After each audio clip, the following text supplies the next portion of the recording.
Our scripture this morning is from the book of Genesis, chapter 12, verses 1 through 7. The Lord said to Abram, "Leave your land, your family, and your father's household for the land that I will show you. I will make of you a great nation and will bless you. I will make your name respected, and you will be a blessing. I will bless those who bless you. Those who curse you, I will curse. All the families of the earth will be blessed because of you." Abram left, just as the Lord told him, and Lot went with him. Now Abram was 75 years old when he left Haran. Abram took his wife Sarah, his nephew Lot, all of their possessions, and those who had become members of their household in Haran, and they set out for the land of Canaan. When they arrived in Canaan, Abram traveled through the land as far as the sacred place at Shechem, at the oak of Morah. The Canaanites lived in the land at that time. The Lord appeared to Abram and said, "I give this land to your descendants." So Abram built an altar there to the Lord who appeared to him.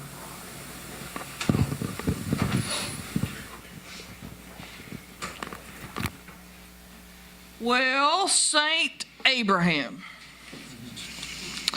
Really, he's often referred to as Father Abraham, because Abraham really is revered and called the father of the major religions of Christians, Jews, and Muslims.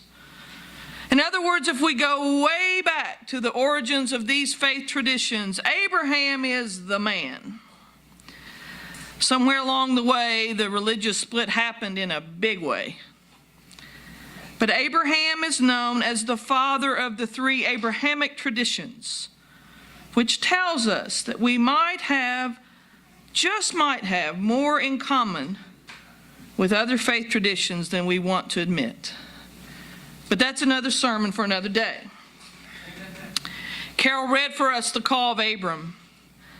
You see, he was later renamed Abraham, but as we hear the beginning of the story, God is speaking to Abram, asking him to leave country and kin at the age 75, no less, to those of you on the front row. To leave it all with the promise of God's blessing. And Abram answered yes, and with his wife and his nephew, he left everything to follow God's call. No wonder then, along with being the father of three faiths, Abram, later Abraham, is called a saint. It's deservedly so, don't you think? I mean, he left everyone except for his wife and his nephew.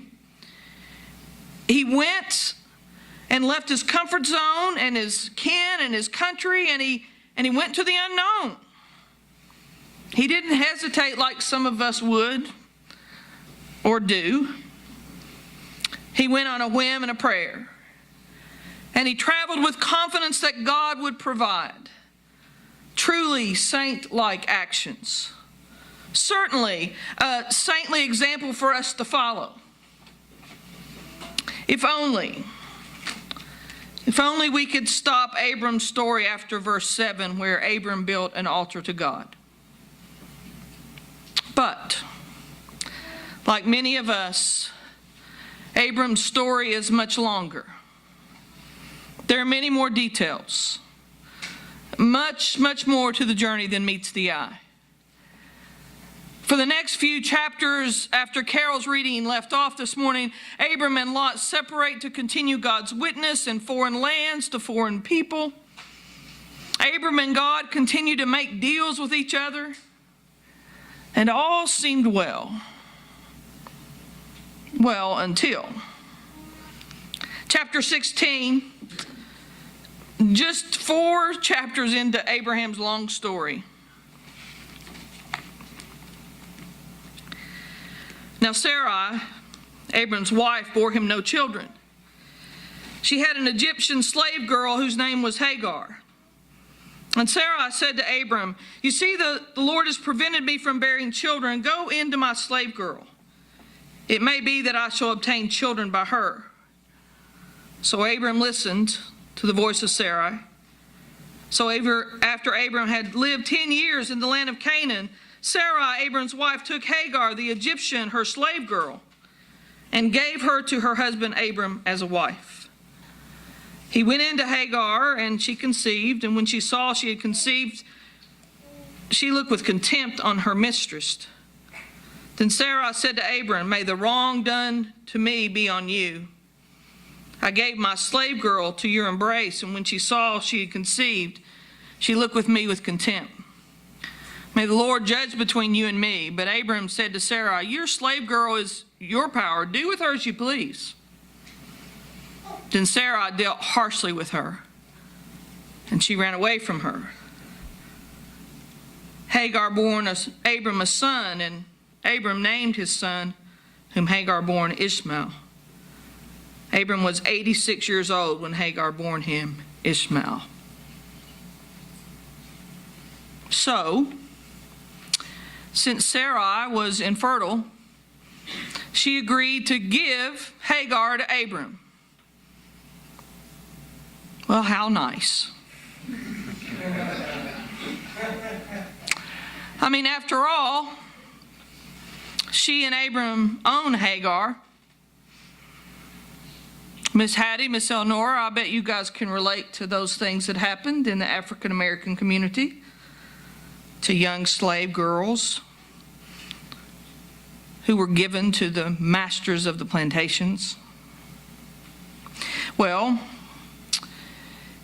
how saintly of Abram and Hagar to make decisions for someone without any power.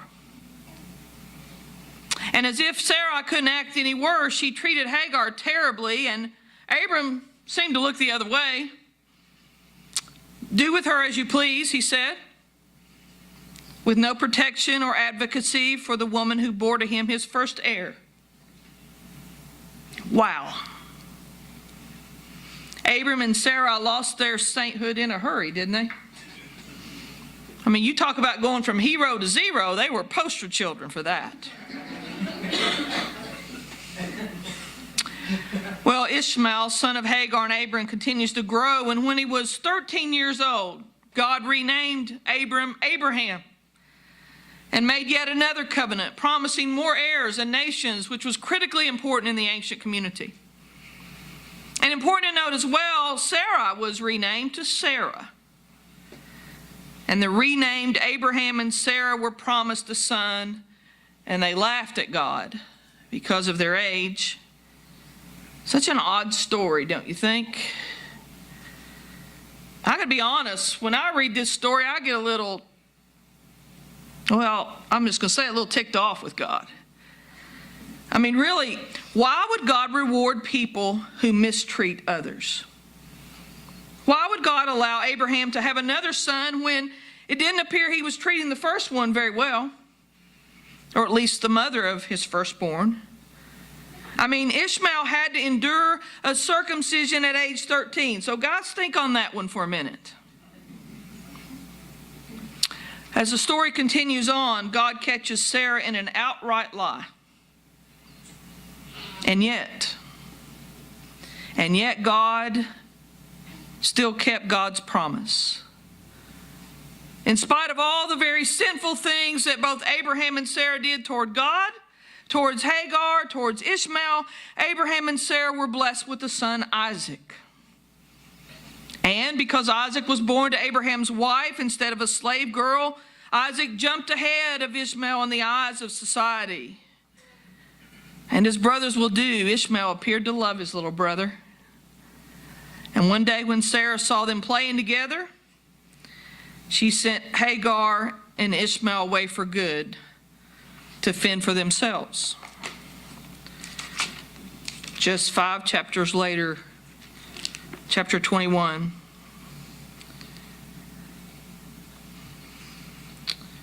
The child grew and was weaned, and Abraham made a great feast on the day Isaac was weaned. But Sarah saw the son of Hagar, the Egyptian, whom she had borne to Abraham, playing with her son Isaac. So she said to Abraham, "Cast out this slave woman with her son, for the son of this slave woman shall not inherit along with my son Isaac." The matter was very distressing to Abraham on account of his son. But God said to Abraham, "Don't be distressed because of the boy and because of your slave woman. Whatever Sarah says to you, do as she tells you." I like to have the literal believers of the Bible who say women should be subservient to men read this part. "As for the son of the slave woman, I will make a nation of him also, because he is your offspring." God's including him and promising that Ishmael is just as important as Isaac. So Abraham rose early in the morning and took bread and a skin of water, gave it to Hagar, put it on her shoulder along with the child, and sent her away. And she departed and wandered about in the wilderness. Abraham. Father of three major faith traditions, one who left everything and answered God's call. Sarai, who didn't question but followed Abram with really good intentions to be a supportive wife. But something went awry. And these early followers of God made some terrible decisions and a real mess of things. As the story of Genesis continues, we see the descendants of Isaac and Ishmael, trickery of men taking women, more infighting among brothers like Jacob and Esau. There are rapes and murders to avenge that action. There's the betrayal of Joseph's brothers and the plagues in Egypt.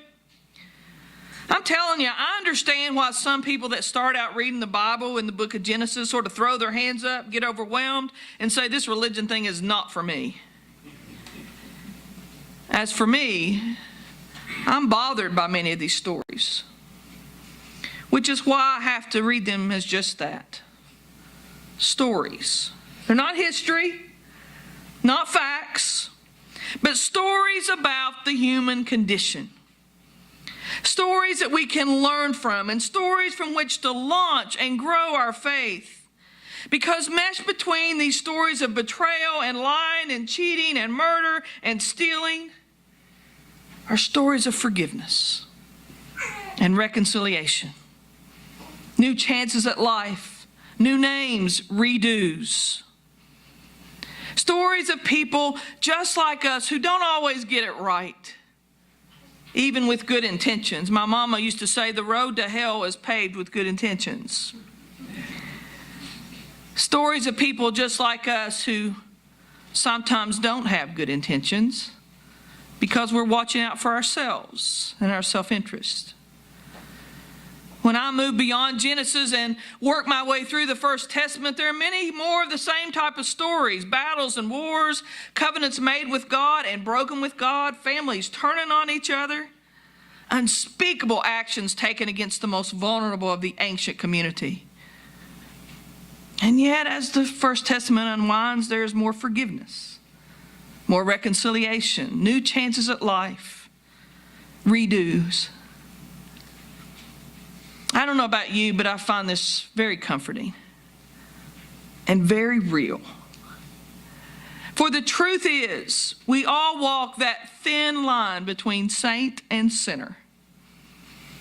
And often those that appear to be the most like a saint are really imposters, while those in our midst that don't have the prestige or power or privilege are often the saintliest among us.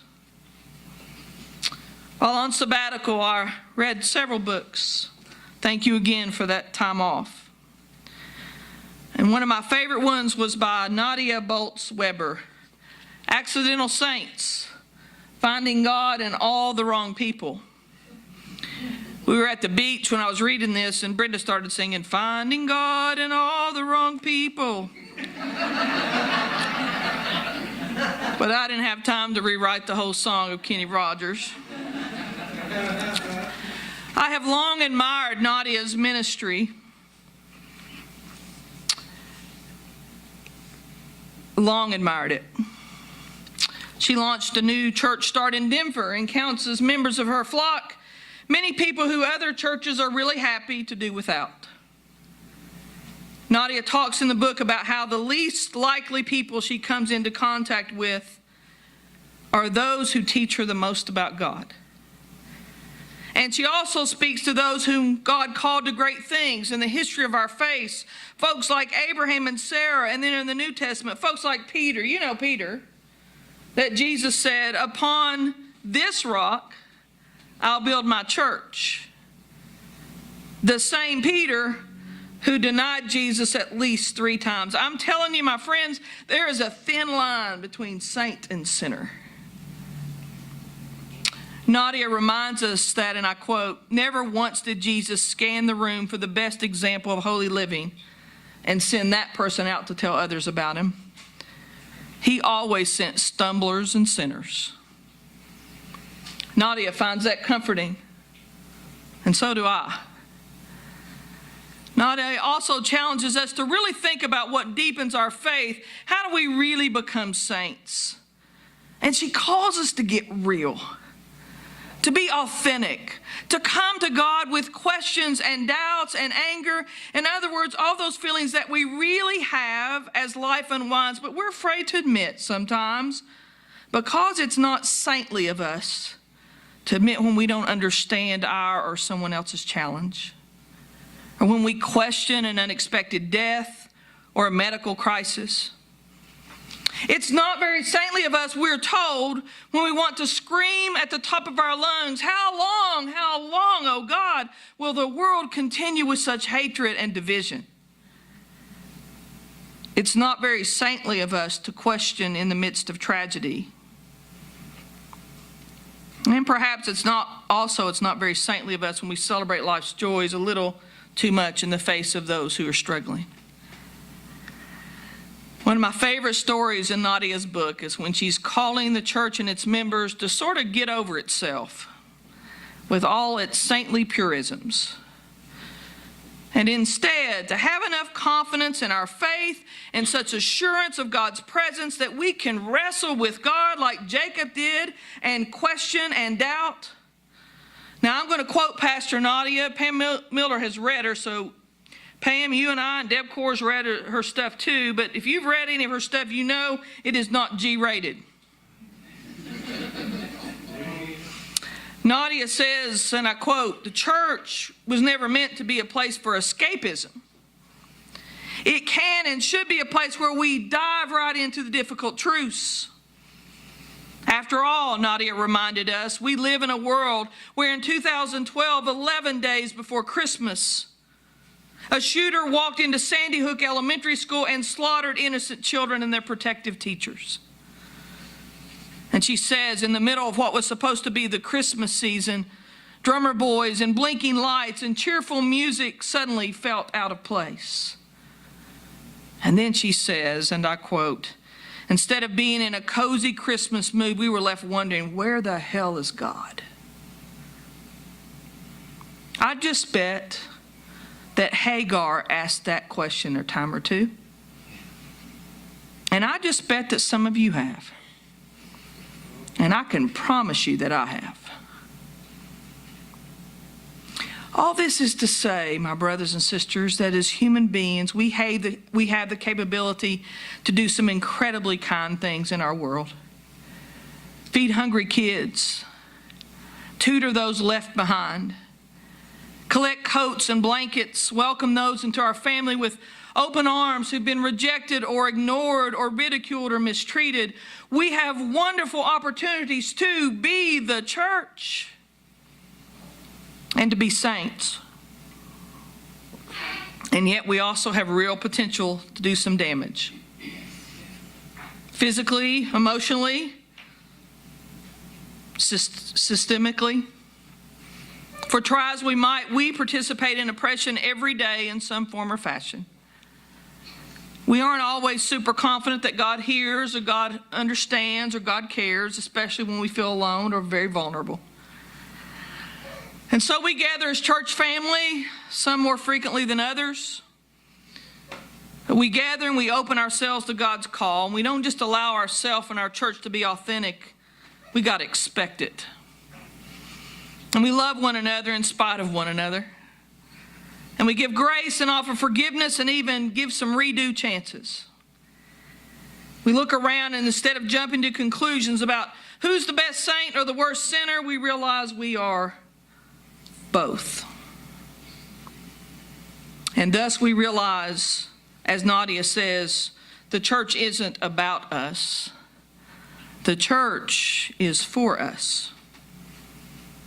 It's for us to relish in times, however few they might be, that we're acting like saints.